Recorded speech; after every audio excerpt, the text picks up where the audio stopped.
नमस्कार दोस्तों, कैसे हैं आप सब। Welcome to success with Lokesh Bhati. दोस्तों, पिछली क्लास में हमने प्रोनाउन का जो एक महत्वपूर्ण टॉपिक है ये स्टार्ट कर दिया था। के बारे में हमने कुछ बेसिक फंडामेंटल बातें भी की थी। प्रोनाउंस की कैटेगरीज के बारे में बात की थी। आइए आज की क्लास में हम अपने डिस्कशन को आगे बढ़ाते हैं। प्रोनाउन का जो टॉपिक है दोस्तों, जैसा पहले भी हमने बात की थी, बहुत इम्पॉर्टेंट है, कारण कि इसके बेसिस पर आगे आपको एडजेक्टिव्स में भी मदद मिलेगी। और जब आप एग्जाम में बैठते हैं तो स्पॉटिंग द एरर्स, वहाँ पर कई सारे ऐसे नियम हैं जो प्रोनाउन के बेस पर ही आप डिस्टिंग्विश करते हैं। ठीक है, तो बहुत ज़रूरी हो जाता है कि प्रोनाउन का जो फंडामेंटल हैं उनको आप अच्छी तरीके से समझ लें।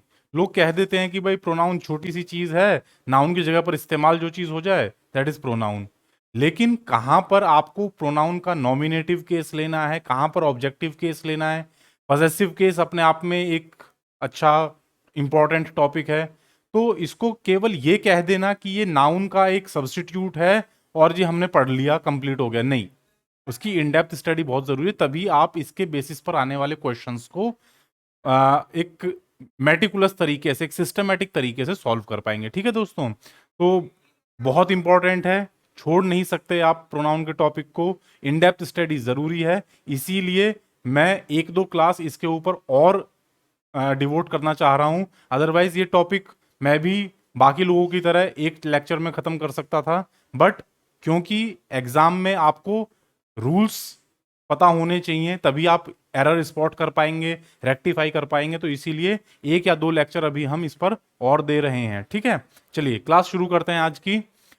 आज लास्ट क्लास हमने पॉजेसिव केस की एक टेबल के साथ में ख़त्म की थी। ठीक है, अभी हमें पढ़ना है। पिछली क्लास में हमने डिस्कस कर लिया था कि नॉमिनेटिव केस, पॉजेसिव केस और ऑब्जेक्टिव केस क्या होते हैं।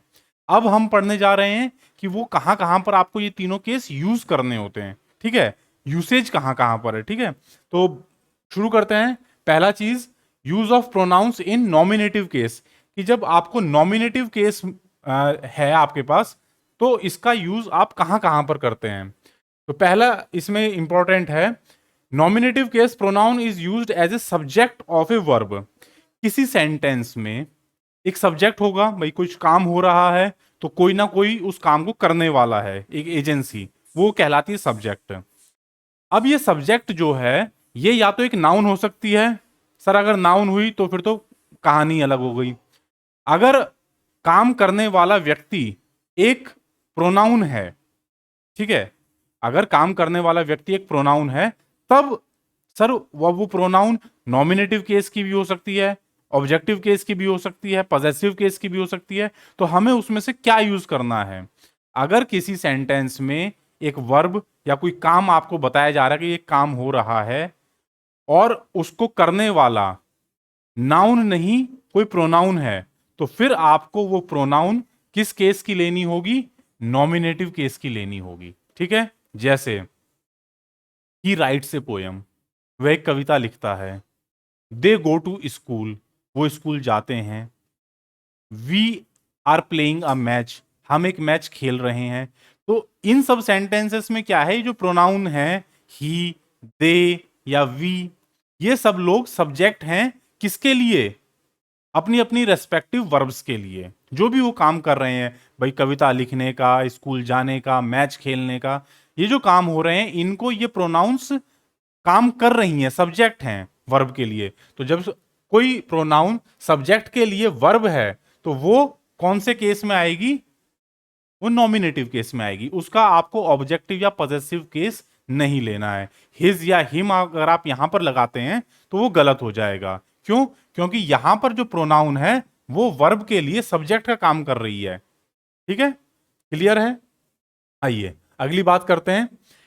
If two or more pronouns are used as subjects, अगर आपके पास सब्जेक्ट में, यहां पर तो हमने बात करी कि सर एक प्रोनाउन है, अगर दो या दो से ज्यादा प्रोनाउंस आ जाएं, ऐसा भी तो हो सकता है जी किसी काम को कई सारे लोग कर रहे हैं, मैं भी कर रहा हूं, आप भी कर रहे हैं, और कोई तीसरा व्यक्ति है जो मौके पर मौजूद नहीं है वो भी कर रहा है, कई सारे लोग हो सकते हैं। ठीक है, तो अगर दो या दो से ज्यादा प्रोनाउंस हैं और वो सब सब्जेक्ट का काम कर रही हैं सेंटेंस में, वर्ब के लिए सब्जेक्ट का काम कर रही हैं, और उनको आपने कैसे जोड़ा है, एक कंजंक्शन की मदद से, किसी कंजंक्शन की मदद से आपने उनको जोड़ रखा है। एंड हो सकता है, ठीक है, और हो सकता है, कोई भी कंजंक्शन आप इस्तेमाल कर सकते हैं उनको जोड़ने के लिए। तब क्या होगा, तब सर सारी प्रोनाउंस नॉमिनेटिव केस में ही इस्तेमाल होंगी। जो नियम यहां लगा था एक के लिए, वही नियम यहां पर भी है, बस चेंज क्या है कि यहां पर दो या दो से ज्यादा प्रोनाउंस आ जाएंगी। ठीक है, जैसे you, he and I R clever. तुम, मैं और वो। अब यहां पर तीन लोग हो गए, एक तो सुनने वाला, एक बोलने वाला, और एक व्यक्ति जो मौके पर मौजूद नहीं है। ये तीनों ही लोग क्या हैं, चालाक हैं, क्लेवर हैं। ठीक है, अब यहां पर सब्जेक्ट क्या है सर, ये तीनों लोग सब्जेक्ट हैं। तो इन तीनों को हमें क्या करना पड़ेगा, नॉमिनेटिव केस वाली प्रोनाउन लेनी पड़ेंगी इनकी। ठीक है, आई का मी नहीं ले सकते, ही का हिज या हिम नहीं ले सकते, यू का योर्स नहीं ले सकते। हालांकि यू के लिए नॉमिनेटिव और पजेसिव दोनों सेम है, योर, लेकिन आपको नॉमिनेटिव केस वाला यू लेना है। Clear, you, him and me are clever. अब देखो आपने आई का यहां पर क्या ले लिया, ऑब्जेक्टिव केस ले लिया, ही का हिम ऑब्जेक्टिव केस ले लिया, ये गलत हो जाएगा। आपको नॉमिनेटिव केस वाला प्रोनाउन लेना है। अगर प्रोनाउन सब्जेक्ट का काम कर रही है सेंटेंस में, तो आपको फिर उनको नॉमिनेटिव केस में ही लेना पड़ेगा, चाहे एक प्रोनाउन है, चाहे दो से ज्यादा हैं या दो हैं, आप उनको नॉमिनेटिव केस में ही कंसीडर करेंगे। ठीक है, आइए आगे बढ़ते हैं, बात करते हैं तीसरे रूल की, if a noun and pronoun. अब सर मिक्स बैग हो गया, नाउन भी है और प्रोनाउन भी है। एक नाउन है और एक प्रोनाउन है, और वो सब्जेक्ट का काम कर रहे हैं। इंपॉर्टेंट यही है कि बेशक एक नाउन है, एक प्रोनाउन है, दो प्रोनाउन है, दो से ज्यादा प्रोनाउन है, या फिर एक नाउन और एक प्रोनाउन है। इंपॉर्टेंट क्या है कि वो सब्जेक्ट का काम कर रहे हैं और उनको आपने कंजंक्शन की मदद से जोड़ दिया है। तब क्या होगा, तब भी सर प्रोनाउन नॉमिनेटिव केस वाली ही ली जाएगी। जैसे Kartik and I go to college everyday. Kartik और मैं कॉलेज जाते हैं। काम क्या हो रहा है, कॉलेज जाने का हो रहा है। कौन कर रहा है सर, दो लोग हैं, कार्तिक और मैं। कार्तिक क्या हो गया सर, नाउन है, भाई किसी बंदे का नाम है वो, और आई यानी मैं। अब एक तो सर नाउन हो गई, एक प्रोनाउन हो गई। तो प्रोनाउन, देखिए नाउन को तो आप चेंज नहीं कर सकते, उसके तो केस होते ही नहीं है। ठीक है, लेकिन आप जो आई प्रोनाउन है इसके तो केस होते हैं। इसमें सर नॉमिनेटिव केस का रूप ही इस्तेमाल किया जाएगा। Kartik and I go to college. Kartik and me अगर आप इस्तेमाल कर लें या माई इस्तेमाल कर लें, वो गलत हो जाएगा। नाउन प्रोनाउन आपके लिए सब्जेक्ट का काम कर रही है, उसके साथ में एक नाउन इस्तेमाल हुई है, दोनों किसी कंजंक्शन से जुड़े हैं और सब्जेक्ट का काम कर रहे हैं, तो प्रोनाउन जो भी आपने इस्तेमाल करी है वो नॉमिनेटिव केस में ही आएगी। कार्तिक एंड आई अगर आप इस्तेमाल कर देते हैं, कार्तिक एंड मी इस्तेमाल करेंगे तो गलत हो जाएगा। आपको क्या इस्तेमाल करना है, Kartik and I, Kartik and he, Kartik and you, Kartik and we, Kartik and they, जो भी प्रोनाउन आप लेना चाहें, कार्तिक एंड शी। ठीक है, जो भी प्रोनाउन आप लेना चाहें वो आपको नॉमिनेटिव केस में ही लेनी है। ठीक है, क्लियर। आइए आगे बढ़ते हैं, एक बहुत इंपॉर्टेंट और logical point, if to be. ये देखिए ब्रेसेस में है तो इस पे ध्यान रखना। टू बी जो शब्द है ये अगर इंफिनिटिव की तरह सेंटेंस में इस्तेमाल हो रहा है, अगर, अब यहां पर एक इंपॉर्टेंट चीज है, चलते चलते इन्फिनेटिव की बात कर लेते हैं। दोस्तों इन्फिनेटिव क्या होता है, इन्फिनेटिव एक वर्ड्स का कह सकते हैं ग्रुप है, ऐसे शब्द, ऐसे शब्दों का ग्रुप जो कि सेंटेंस में क्या करता है, ये आपको कह सकते हैं कि इसका जो पर्टिकुलर काम होता है इन्फिनेटिव का, ये एक्चुअली वर्ब का ही एक फॉर्म होता है। इन्फिनेटिव जो होता है ये वर्ब का फॉर्म होता है। नॉन फाइनाइट्स वर्ब जब हम पढ़ेंगे, ठीक है, वर्ब एक्चुअली कई तरह की होती हैं, transitive, intransitive, finite, non finite, ठीक है, और मेन वर्ब, हेल्पिंग वर्ब। तो चार या पांच, सॉरी 3 या 4 इसके क्लासिफिकेशंस हैं, उनको हम वर्ब के टॉपिक में कवर करेंगे। उसी के अंदर एक टॉपिक होता है non finite verbs. Non finite verbs क्या होती हैं? कुछ ऐसी वर्ब जो सब्जेक्ट के नंबर एंड पर्सन के अनुसार अपना रूप चेंज नहीं करती हैं। कुछ वर्ब्स होती हैं जो सब्जेक्ट के अनुसार अपना रूप चेंज कर देती हैं, उन्हें आप कहते हैं फाइनाइट वर्ब, यानी कि वो सब्जेक्ट के अनुसार कंट्रोल हो रही हैं। कुछ वर्ब्स होती हैं जो सब्जेक्ट के अनुसार चेंज नहीं होंगी, ठीक है, तो जो नहीं चेंज करती हैं अपना रूप, वो कहलाती हैं non finite verbs. Non finite verbs के अंदर ही एक फर्दर क्लासिफिकेशन है, इन्फिनेटिव, जीरंड और पार्टिसिपल, ठीक है। तो जो पहला सब क्लासिफिकेशन है इन्फिनेटिव, इसका क्या मतलब होता है कि टू के साथ में आप कोई वर्ब इस्तेमाल कर लेते हैं, यानी कि टू प्लस वर्ब, और ये आपको V1 में ही मिलेगी, ठीक है। वर्ब की जो डिक्शनरी फॉर्म होती है वही इस्तेमाल होगी। सेकेंड फॉर्म या थर्ड फॉर्म जिसे आप कहते हैं कि पार्टिसिपल फॉर्म्स, वो इस्तेमाल नहीं होंगी। टू के साथ में आप वर्ब की डिक्शनरी फॉर्म जो है उसी का इस्तेमाल करेंगे, और ये जो ग्रुप हो जाता है वर्ड्स का, टू गो, टू स्लीप,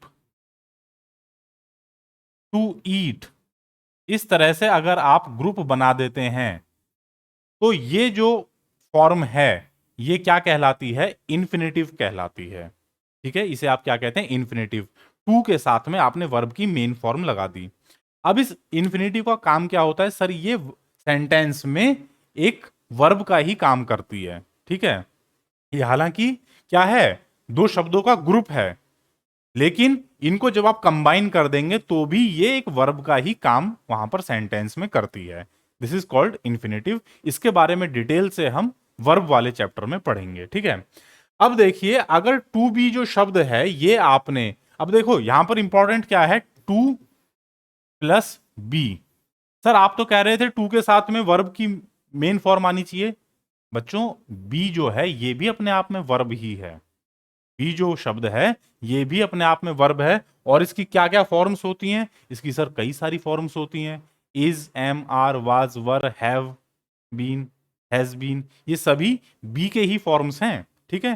तो जब वर्ब का चैप्टर चलेगा उस समय हम इस बी शब्द को बहुत डिटेल से डिस्कस करेंगे, ठीक है। अभी आप ये समझ लीजिए कि ये टू और उसके साथ में बी वर्ब, इन दोनों का कॉम्बिनेशन अगर आपने सेंटेंस में इन्फिनेटिव के रूप में यानी कि वर्ब के रूप में यूज किया है, और उसका एक क्लियर सब्जेक्ट नहीं है कि इस काम को कौन कर रहा है, तब क्या होगा?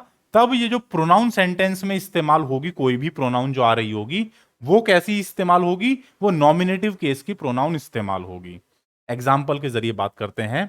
आई would not want to be he, मैं उसके जैसा नहीं बनना चाहूंगा, ठीक है, मैं उसके जैसा नहीं बनना चाहूंगा। तो यहां पर क्या है दोस्तों, ध्यान दीजिएगा, ये जो टू बी शब्द है ये इन्फिनेटिव है, ठीक है। अब इसकी जगह पर सर ये इन्फिनेटिव क्यों है? पहले तो ये समझ लीजिए कि सर क्या इसका रूप नहीं बदलेगा? चाहे आप आई लगा लें, चाहे ही लगा लें, चाहे दे लगा लें, टू बी जो शब्द है ये ऐसा का ऐसा ही रहेगा, ठीक है। आई वुड नॉट वॉन्ट, मैं नहीं बनना चाहूंगा, ठीक है। I would not want to be he, मैं उसके जैसा नहीं बनना चाहूंगा। तो किसी सेंटेंस में अगर टू बी शब्द इस्तेमाल हुआ है, किसके रूप में? इन्फिनेटिव के रूप में, और उसका क्लियर सब्जेक्ट नहीं है, ठीक है, उसका क्लियर सब्जेक्ट नहीं है। सर, सब्जेक्ट तो है आई। बच्चों, आई जो है वांट शब्द का मेन सब्जेक्ट है, ठीक है। टू बी, किसके जैसा या बनना, इसके लिए क्लियर सब्जेक्ट नहीं है, तो आप क्या करेंगे? इसके बाद आने वाली प्रोनाउन को नॉमिनेटिव केस में लेंगे, ठीक है। यहां पर आप ऑब्जेक्टिव या पॉजेसिव केस की प्रोनाउन नहीं ले सकते हैं, ये गलत हो जाएगा। आप अगर नॉमिनेटिव केस की प्रोनाउन लेंगे तभी सेंटेंस आपका करेक्ट होगा। तो ये जान लीजिए, टू बी इंफिनिटिव के रूप में अगर सेंटेंस में इस्तेमाल हुआ है और क्लियर सब्जेक्ट नहीं है, तो आपको प्रोनाउन फिर कौन से केस की लेनी पड़ेगी? आपको नॉमिनेटिव केस की प्रोनाउन लेनी पड़ेगी, ठीक है। क्लियर? चलिए आगे बढ़ते हैं, अगले रूल की बात करते हैं। अब इसी में ही एक और इन डेप्थ, अगर आपने टू बी को इन्फिनेटिव के रूप में सेंटेंस में प्रयोग किया है और क्या हुआ, एक नाउन और एक प्रोनाउन, या तो एक नाउन या फिर प्रोनाउन कोई ऑब्जेक्टिव केस में is used before to be से पहले एक नाउन या प्रोनाउन इस्तेमाल हो गई, कौन से केस की, ऑब्जेक्टिव केस की, then the pronoun used after to be, तब टू बी के बाद में आने वाली प्रोनाउन कैसी होगी, वो भी सर ऑब्जेक्टिव केस की ही होगी। ठीक है, वो भी कैसी होगी, ऑब्जेक्टिव केस की होगी। अब इसका एग्जांपल समझिए, आई नो द मैन, मैं उस आदमी को जानता हूं, टू बी हिम। ठीक है, आप किसी आदमी को जानते हैं, वो कौन है, किसी वह थर्ड पर्सन की तरफ इशारा करते हुए कि मैं जानता हूं। सपोज जैसे आप कोई अंदाजा लगा रहे हैं कि ये आदमी कौन हो सकता है जिसने ये काम किया है, ये उसने काम किया है। ठीक है, I know the man to be him.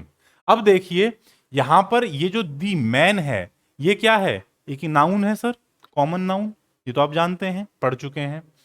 मैं उस आदमी को जानता हूं कि ये वही है, आई नो द मैन। अब ये यहां पर ये अगर नाउन इस्तेमाल हुआ है, इसकी जगह कोई प्रोनाउन भी होता, अब ये मैन जो है ये ऑब्जेक्टिव केस है। क्यों, क्योंकि ये नो के लिए ऑब्जेक्ट का काम कर रहा है। मैं जानता हूं, काम क्या है, जानने का, कौन कर रहा है, आई, मैं, और किसको जानते हैं, दी मैन, उस आदमी को। ठीक है, तो ऑब्जेक्ट क्या हो गया, दी मैन, ऑब्जेक्टिव केस का नाउन है, इसकी जगह कोई प्रोनाउन भी हो सकता था।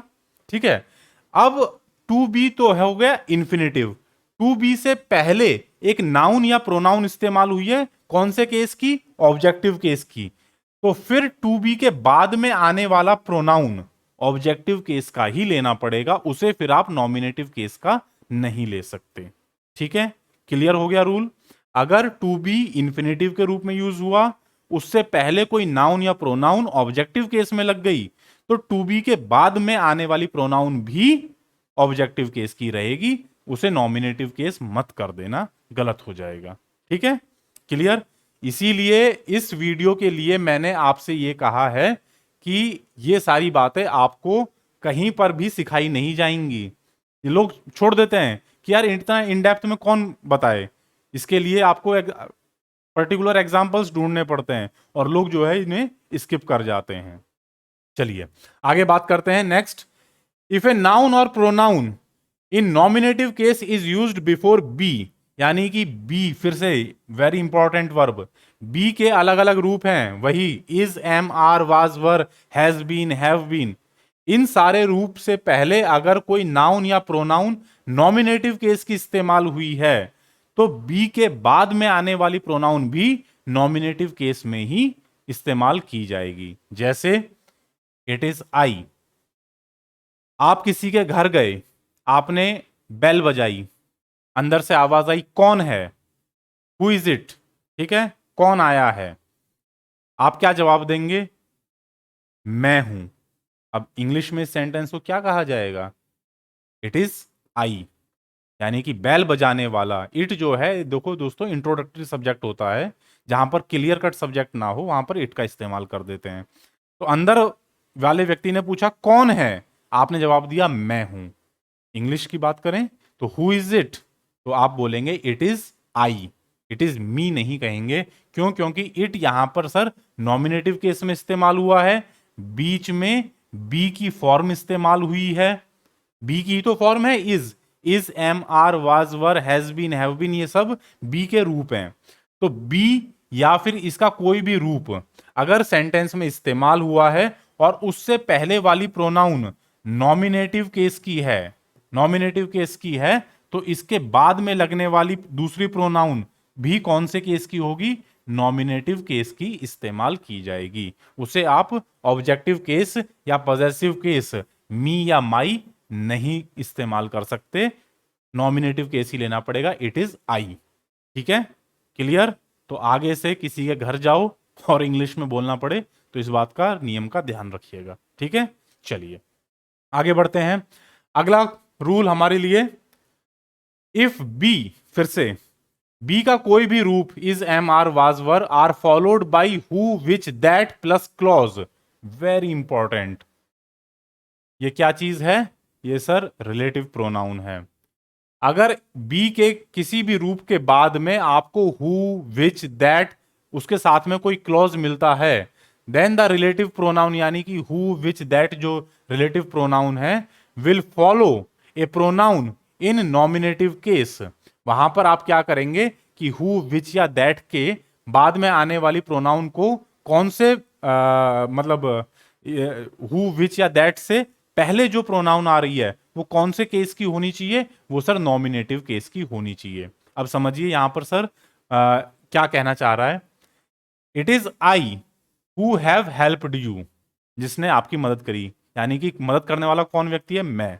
इट इज आई, वो मैं था जिसने आपकी मदद करी। ये सिंपल सा एक सेंटेंस आप अमूमन आम इस्तेमाल में यूज कर लेते हैं। अब देखिए ये जो हु है इसके साथ में एक क्लॉज लगा हुआ है, हैव हेल्प्ड यू, आपकी मदद की है। हु बता रहा है कि किसने मदद करी है, वो इशारा कर रहा है, ठीक है। तो इस तरह का अगर आपको कोई सेंटेंस में क्लॉज मिले, हु या विच या दैट, और उसके साथ में क्लॉज लगा हुआ हो, हैव हेल्प्ड यू या हैव स्टोलन द पर्स, इस तरह का कोई भी, तो जो रिलेटिव प्रोनाउन वाला वर्ड है, रिलेटिव प्रोनाउन होती हैं हु, विच, दैट। हम प्रोनाउन की डिस्टिंग्विशन में पहले लेक्चर में पढ़ चुके हैं। रिलेटिव प्रोनाउन जो किसी चीज के बारे में कुछ बताते हैं, ठीक है। तो हु जो है ये किसके बारे में बता रहा है, ये आई के बारे में बता रहा है। आई ने क्या काम किया है, आपकी मदद करने का काम किया है, ठीक है। तो it is I who have helped you. अब देखिए तो ये जो WH वर्ड या रिलेटिव प्रोनाउन वर्ड यहां पर इस्तेमाल हुआ है, हु हुआ हो या विच हुआ हो या दैट हुआ हो, उससे पहले जो प्रोनाउन आएगी वो कौन से केस की आएगी, वो नॉमिनेटिव केस की आएगी। It is I who have stood first. Suppose class में कोई बच्चा फर्स्ट आया, अब प्रिंसिपल सर ने अगर पूछा आपसे क्लास में कि भाई क्लास में फर्स्ट कौन आया है, तो आप खड़े होकर कहा सर क्लास में फर्स्ट मैं आया हूं, it is I who have stood first in the class, ठीक है। तो अब देखिए ये जो हु है इसके साथ में क्लॉज लगा हुआ है, हैव स्टूड फर्स्ट या केम फर्स्ट, ठीक है। इस WH वर्ड, इसको आप यहां पर WH वर्ड नहीं कहेंगे क्योंकि ये यहां पे क्वेश्चन मार्क नहीं दे रहा है। ये क्या कर रहा है, ये आई के बारे में कोई बात बता रहा है, तो इसलिए इसको यहां पर क्या कहा जाएगा, रिलेटिव प्रोनाउन, ठीक है। और रिलेटिव प्रोनाउन से पहले इस्तेमाल होने वाली जो प्रोनाउन है, आरपी से पहले वाली जो प्रोनाउन होगी वो आपको कौन से केस में लेनी पड़ेगी, नॉमिनेटिव केस में लेनी पड़ेगी, ठीक है। ये नियम क्लियर हो गया कि अगर किसी सेंटेंस में हु, विच, दैट के साथ में कोई क्लॉज दिया हुआ है तो जो रिलेटिव प्रोनाउन वाला शब्द है उससे पहले आने वाली प्रोनाउन नॉमिनेटिव केस की ही इस्तेमाल करेंगे। आप इसकी जगह पर अगर मी इस्तेमाल कर लेते हैं, it is me who have stood first, जो क्लास में फर्स्ट आया, तो मी शब्द यहां पर गलत हो जाएगा। आपको ऑब्जेक्टिव केस नहीं लेना है, नॉमिनेटिव केस का ही इस्तेमाल करना है, ठीक है। चलिए अगला नियम, if two or more pronounce, अगर दो या दो से ज्यादा प्रोनाउन आपने इस्तेमाल करी है, किसमें, एपोजिशन में। एपोजिशन अगेन कोई डिटेल बताने के लिए, to a word and the word is the subject, जिस चीज के बारे में, किसी वर्ड के बारे में बताने के लिए आपने दो या दो से ज्यादा प्रोनाउंस का एपोजिशन में इस्तेमाल किया है और वो वही वर्ड सेंटेंस का सब्जेक्ट है, तब क्या होगा, pronouns will be in nominative case. वो दोनों प्रोनाउन या दो से ज्यादा भी हैं तो वो सारी प्रोनाउन आपको नॉमिनेटिव केस में इस्तेमाल करनी होंगी। कैसे, देखिए, द टू ऑफ अस यानी कि हम दोनों, टू ऑफ अस यानी कि हम दोनों, कौन कौन, ही एंड आई, वो और मैं। अब देखिए ये जो ही एंड आई हैं ये दोनों क्या है, प्रोनाउंस हैं सर। ये टू ऑफ अस के लिए एपोजिशन में आई हैं। भाई टू ऑफ अस कौन कौन हो सकते हैं, उसको आपने यहां पर डिस्क्लोज कर दिया, ही और आई, मैं और वो, हम दोनों। तो ये एपोजिशन हो गया ना इसके लिए कि ये डिटेल बता रहा है।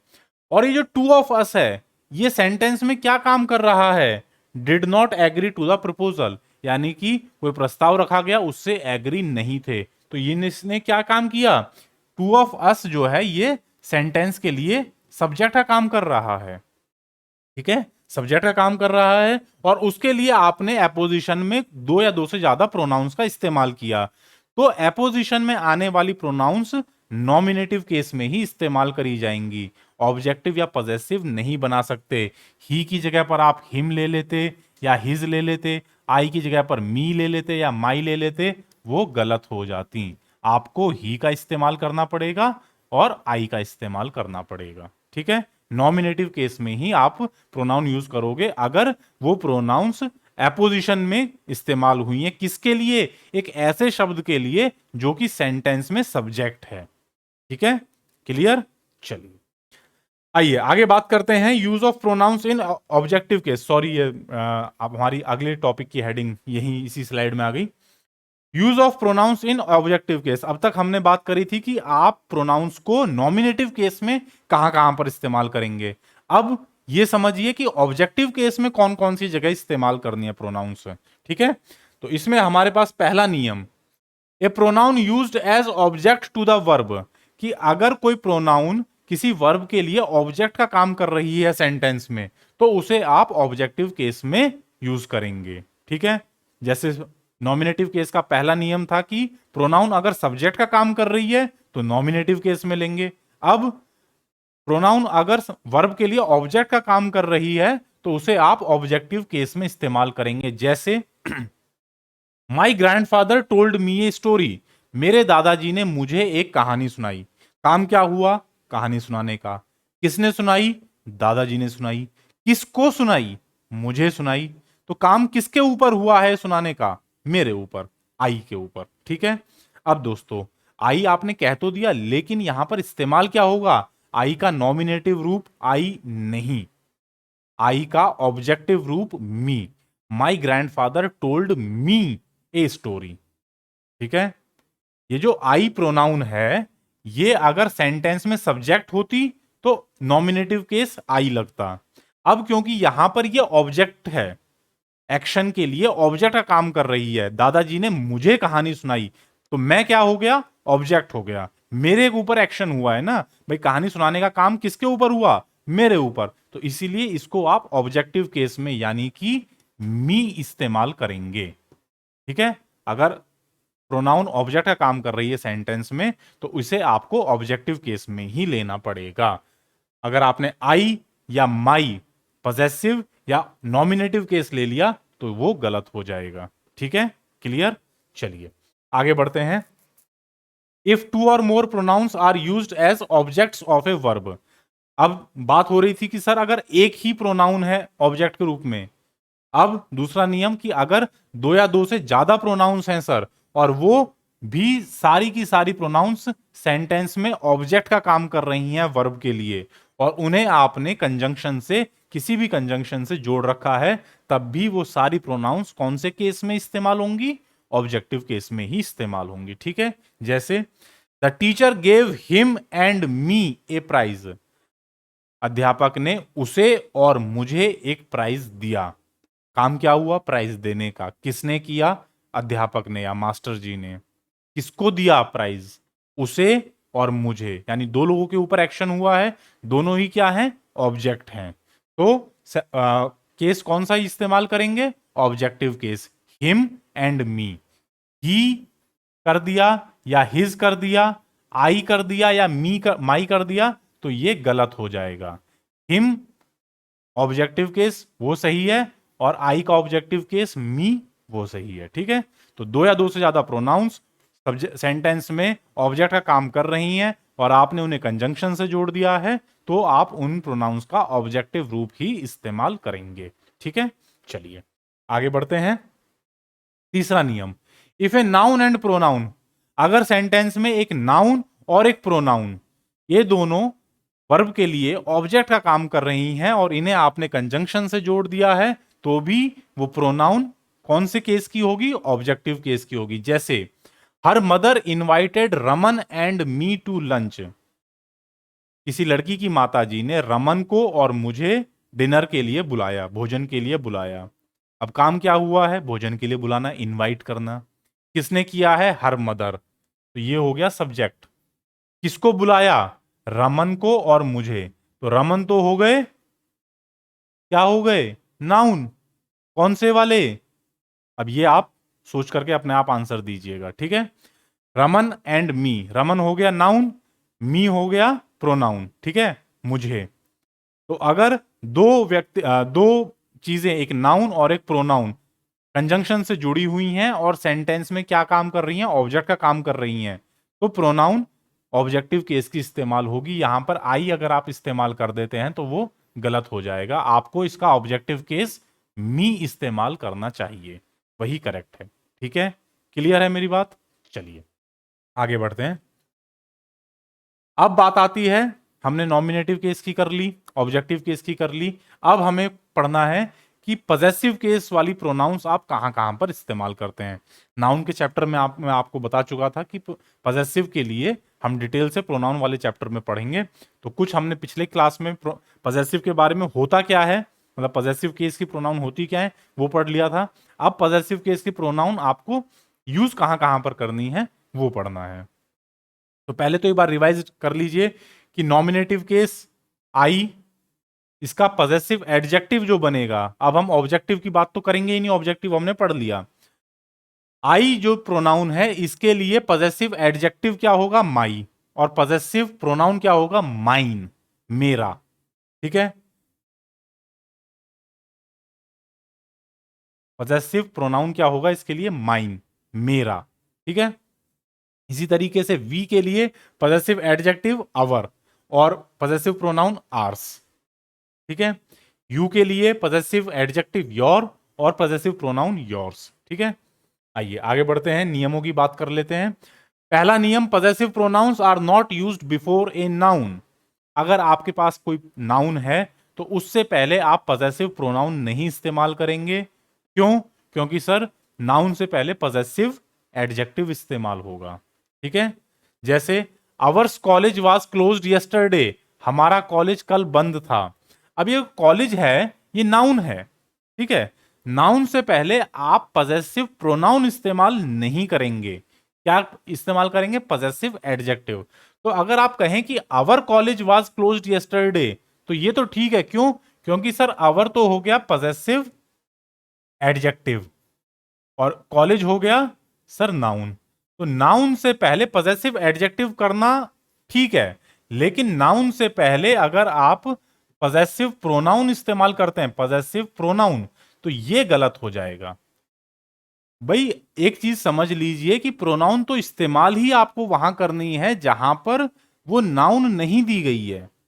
अगर नाउन दी गई है, आप एक नाउन भी इस्तेमाल कर दें और उसी के लिए एक प्रोनाउन भी इस्तेमाल कर दें तो ये गलत हो जाएगा। अगर आप पजेसिव प्रोनाउन इस्तेमाल करना चाहते हैं तो नाउन का इस्तेमाल मत कीजिए।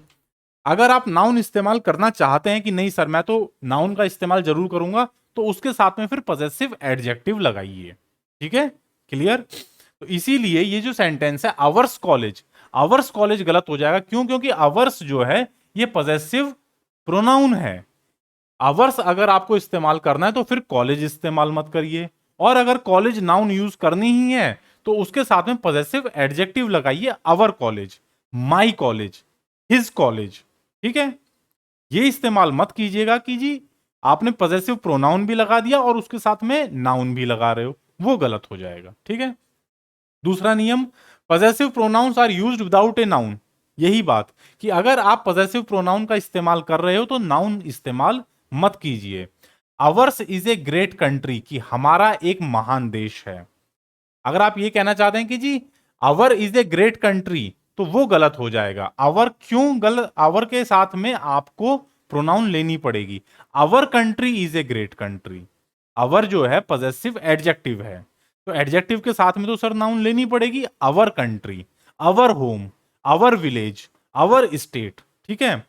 अगर आप अवर्स ले रहे हैं तो अवर्स जो है ये पजेसिव प्रोनाउन है, इसके साथ में नाउन की जरूरत नहीं है, ये अकेला ही काफी है। Ours is a great country, ours is a great village, ours is a great state, ठीक है। तो अवर्स के साथ में यानी कि पजेसिव प्रोनाउन के साथ में आपको नाउन की जरूरत नहीं है, ठीक है। चलिए आगे बात करते हैं। तीसरा नियम, possessive pronouns are used in place of nouns which are already being talked about. अब ये सर पजेसिव प्रोनाउंस आपको इस्तेमाल कहां पर करनी है? ऐसा कोई सेंटेंस जहां पर किसी नाउन के बारे में ऑलरेडी बात चल रही है और उसके लिए आप अगले सेंटेंस में दोबारा बात करना चाह रहे हैं, तो वहां पर आप पजेसिव प्रोनाउन का इस्तेमाल कर सकते हैं। ठीक है। इंडिया इज आवर कंट्री, जैसे एक सेंटेंस बनाते हैं कि भारत हमारा देश है। India is our country. और अब इसके बाद में आप किसी अगले सेंटेंस में अपने देश के लिए ही बात करना चाह रहे हैं, तो आप पजेसिव प्रोनाउन का इस्तेमाल कर सकते हैं। जैसे India is our country, ours is a great country, और हमारा एक महान देश है। तो अब ये जो सेंटेंस है, ये जो पजेसिव प्रोनाउन आपने इस्तेमाल करी है आवर्स, ये किसकी तरफ इशारा कर रही है? इस नाउन की तरफ, इंडिया। ठीक है, इंडिया एक नाउन है, इसके बारे में सेंटेंस में पहले बात हो रही थी, अगले सेंटेंस में आप इसी के लिए ही जिक्र करना चाह रहे हैं। मैंने नियम बताया था कि रिपीटिशन अननेसेसरी अवॉइड कीजिए, तो आपने दोबारा इंडिया शब्द का ही इस्तेमाल करने का, रिपीटिशन अवॉइड किया, और इसकी बजाय आप यहां पर या तो ये कह सकते हो कि ours is a great country, या फिर अगर आप पॉजिटिव एडजेक्टिव लेते हो कि our country is a great country, ठीक है, वो भी सही है। आप पॉजिटिव एडजेक्टिव के साथ में नाउन ले लीजिए, करेक्ट है, पॉजेसिव प्रोनाउन ले लीजिए और फिर नाउन का इस्तेमाल मत करना, वो भी करेक्ट है। ठीक है, इंपॉर्टेंट बात यह है कि पॉजेसिव प्रोनाउन तभी इस्तेमाल कीजिएगा कि वो जिस नाउन के स्थान पर आ रही है पॉजेसिव प्रोनाउन, उसके बारे में संदर्भ में पहले से बात चल रही है। ठीक है, अचानक आप एक पॉजेसिव प्रोनाउन अगर पहले ही सेंटेंस में ले आएंगे तो उससे मीनिंग क्लियर नहीं होगा। ठीक है, चलिए चौथा नियम, possessive pronouns are used as subject sometimes. कभी कभी आप पॉजेसिव प्रोनाउंस को क्या करते हैं, सब्जेक्ट के तौर पर भी इस्तेमाल कर लेते हैं। जैसे yours is a new car, कि तुम्हारी एक नई गाड़ी है, यानी कि तुम्हारी गाड़ी की बात हो रही है, तुम्हारी गाड़ी नई है, तो आपने पॉजेसिव प्रोनाउन इस्तेमाल कर लिया योर्स, और ये यहां पर सब्जेक्ट का काम कर रही है, किसके लिए? इस सेंटेंस में इज के लिए, इज वर्ब है। ठीक है, तुम्हारी गाड़ी नई है, तो ये जो योर्स आपने पॉजेसिव प्रोनाउन इस्तेमाल की, यहां पे ये क्या है? सब्जेक्ट का काम कर रही है। अब इसी सब्जेक्ट को अगर आप चेंज कर लेते तो क्या हो गया? Your car. अब आपने पॉजेसिव एडजेक्टिव प्लस नाउन का इस्तेमाल कर लिया, ये दोनों मिलकर के भी क्या कर रहे हैं? सब्जेक्ट का ही काम कर रहे हैं, और ये दोनों तरीके ठीक हैं, ये दोनों तरीके करेक्ट हैं। ओके, चलिए आगे बात करते हैं। Possessive pronouns are sometimes used as object. कभी का, अब देखिए पिछले सेंटेंस में आपने पॉजेसिव प्रोनाउन को किस रूप में देखा? सब्जेक्ट के रूप में। अब देखिए पॉजेसिव प्रोनाउन ऑब्जेक्ट के रूप में भी इस्तेमाल हो सकती है। He has lost my notebooks as well as yours. उसने कुछ किताबें खो दी। अब उनमें से, उन किताबों में से कुछ तो किसकी थी? मेरी थी, और कुछ किसकी थी? तुम्हारी थी। और ये खोई किसने है? किसी तीसरे आदमी ने। तो खोने का काम किसने किया? इसने, ही सब्जेक्ट हो गया। किसकी किताबें खोई? मेरी किताबें और तुम्हारी। तो दो लोगों की किताबें खोई हैं, ये दोनों क्या बन गए? ऑब्जेक्ट बन गए। अब माई नोटबुक्स एंड योर नोटबुक्स कह सकते थे आप। योर नोटबुक्स, योर हो गया पॉजेसिव एडजेक्टिव, नोटबुक्स हो गई नाउन। इसकी जगह पर आपने पॉजेसिव प्रोनाउन इस्तेमाल कर लिया, योर नोटबुक्स की जगह योर्स। ठीक है, अब ये योर्स जो है ये किस तरफ इशारा कर रहा है? तुम्हारी नोटबुक्स की तरफ। ठीक है, तो योर्स जो पॉजेसिव प्रोनाउन है, इसको आपने ऑब्जेक्ट के रूप में यहां पर इस्तेमाल कर लिया। ठीक है, क्लियर है? सर आपने योर के लिए रॉन्ग का निशान क्यों लगाया है? योर नोटबुक्स होता तो ये सेंटेंस करेक्ट हो जाता, केवल अगर आप योर इस्तेमाल करेंगे तो वो गलत है।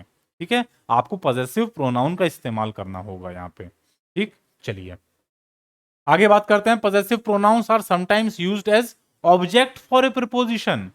कभी कभी पॉजेसिव प्रोनाउन को आप किसी प्रीपोजिशन के ऑब्जेक्ट के रूप में भी इस्तेमाल कर लेते हैं। जैसे I prefer your company to hers. Preposition क्या बताती हैं? दो लोगों के बीच में रिलेशन बताती हैं, दो चीजों के बीच में रिलेशन बताती हैं। ठीक है, आई प्रीफर, मैं पसंद करता हूं क्या? तुम्हारा साथ या तुम्हारी संगत, योर कंपनी, तुम्हारे साथ बैठना उठना बैठना बात करना, किसके कंपैरिजन में? To hers. कि सपोज किसी लड़की के साथ कोई अमुक लड़की है, महिला है, उसके साथ उठने बैठने या बात करने के बजाय मैं तुम्हारे साथ उठना बैठना पसंद करता हूं। आप ये सेंटेंस अगर कहना चाहें तो इसे आप क्या कहेंगे? आई प्रीफर योर कंपनी, तुम्हारा साथ, तुम्हारी संगत को उसकी यानी कि उस महिला की संगत से ज्यादा पसंद करता हूं। तो ये जो टू है ये यहां पर क्या है? प्रीपोजिशन है। इस प्रीपोजिशन की ऑब्जेक्ट यानी कि ये किससे कंपैरिजन हो रहा है? उस लड़की की संगत से। तो उस लड़की की संगत के लिए आपने हर्ष पॉजेसिव प्रोनाउन का इस्तेमाल कर लिया। ठीक है, हर कंपनी भी कह सकते थे, तो वहां पर पॉजेसिव एडजेक्टिव प्लस नाउन वाली बात होती, उसकी जगह आपने पॉजेसिव प्रोनाउन का इस्तेमाल कर लिया। तो ये जो पॉजेसिव प्रोनाउन है ये हर के लिए ऑब्जेक्ट के रूप में इस्तेमाल हुआ है। ये भी आप सेंटेंस बना सकते हैं, ग्रामेटिकली पूरी तरीके से करेक्ट है। ठीक है, चलिए आगे बात करते हैं। Next, possessive pronouns are sometimes used as subject for a infinitive। फिर से वही वाली बात, इंफिनिटिव की हमने बात करी थी, टू प्लस वर्ब की मेन फॉर्म। अगर कई बार आपको possessive pronouns कैसे दिखेंगी? किसी इंफिनिटिव के लिए सब्जेक्ट के रूप में भी इस्तेमाल हो जाती हैं। जैसे Mrs Thakur allowed her children to go for the party.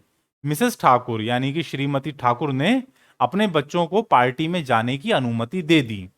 But लेकिन मिसेस झा, श्रीमती झा जो लेडी हैं, उन्होंने अपने बच्चों को नहीं जाने दिया या अनुमति नहीं दी।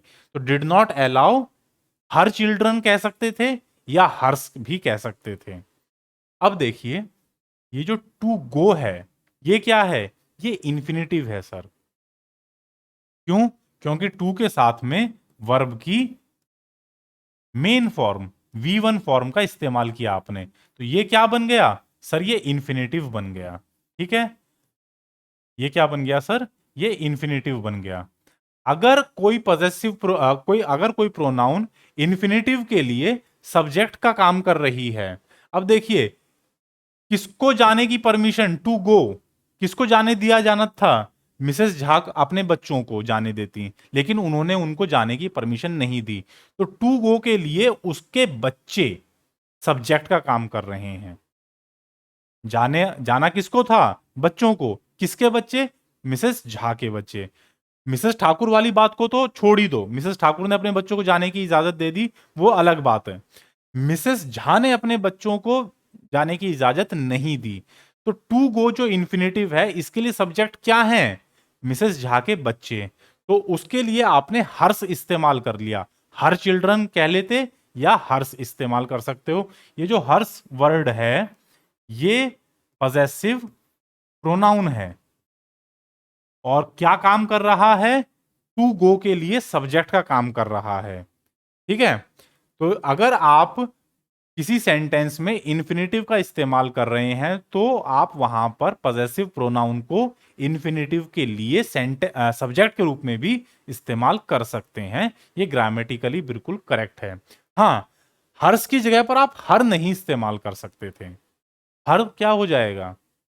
हर तो उसका ऑब्जेक्टिव केस बन जाएगा। या तो आप इस्तेमाल कीजिए पॉजेसिव एडजेक्टिव हर चिल्ड्रन, और पॉजेसिव एडजेक्टिव अगर लेते हर तो उसके साथ में आपको क्या लेना पड़ता? नाउन भी लेनी पड़ती, हर चिल्ड्रन। अगर आप पॉजेसिव एडजेक्टिव प्लस नाउन नहीं लेना चाहते हैं तो पॉजेसिव प्रोनाउन का इस्तेमाल कर लीजिए हर्ष, वो भी यही इशारा करेगा उसके बच्चे, मिसेस झा के बच्चे। तो Mrs Jha did not allow hers to go. हाँ, ये इस तरह का सेंटेंस आप तभी बनाएंगे जब आपको प्रीवियसली ये बताया गया है कि बच्चों के बारे में बात हो रही है। इस तरह की कंस्ट्रक्शन आप तभी करेंगे। ठीक है, क्लियर है दोस्तों यहां तक की बातें? तो यहां आज आपने ये सीख लिया कि नॉमिनेटिव केस की प्रोनाउन आपको कहां कहां इस्तेमाल करनी है, ऑब्जेक्टिव केस की प्रोनाउन आपको कहां कहां पर इस्तेमाल करनी है, और पॉजेसिव केस वाली किस जगह इस्तेमाल की जाती है। ठीक है, तो आज के लेक्चर को दोस्तों यहीं तक सीमित रखेंगे। नेक्स्ट क्लास में अब हम कुछ और इंपॉर्टेंट प्रोनाउंस हैं, जैसे इट के बारे में अक्सर लोगों को काफी कम जानकारी रहती है, इट के बारे में बात करेंगे, और रिमेनिंग प्रोनाउंस से रिलेटेड जो बातें हैं उन्हें हम कंप्लीट कर लेंगे। ठीक है दोस्तों, तो आज के लेक्चर में हम यहीं तक रखेंगे, अपना रिवीजन जारी रखिएगा। और दोस्तों साथ ही साथ कोशिश कीजिए कि जितना ज़्यादा से ज़्यादा हो सके चैनल को अपने जो आपके साथीगण हैं जो आपके साथ तैयारी कर रहे हैं, या केवल तैयारी ही नहीं, अपनी बेसिक इंग्लिश ग्रामर अगर इंप्रूव करना चाहते हैं तो उनके साथ में इस चैनल को शेयर कीजिए, सब्सक्राइब करवाइए, ताकि ऐसा मुझे पता चला है कि यूट्यूब का जो एल्गोरिथम है वहाँ पर आपको इस चैनल को सर्च करने में मदद तभी ज़्यादा मिलेगी अगर आप इसे जितना ज़्यादा अपने साथियों के साथ में प्रमोट करते हैं, और वीडियोस को लाइक भी जरूर कीजिएगा ताकि एल्गोरिथम्स में ये चैनल आसानी से सर्च किया जा सके। ठीक है दोस्तों, इसी के साथ आपसे विदा लेना चाहूंगा। धन्यवाद, जय हिंद, नमस्कार।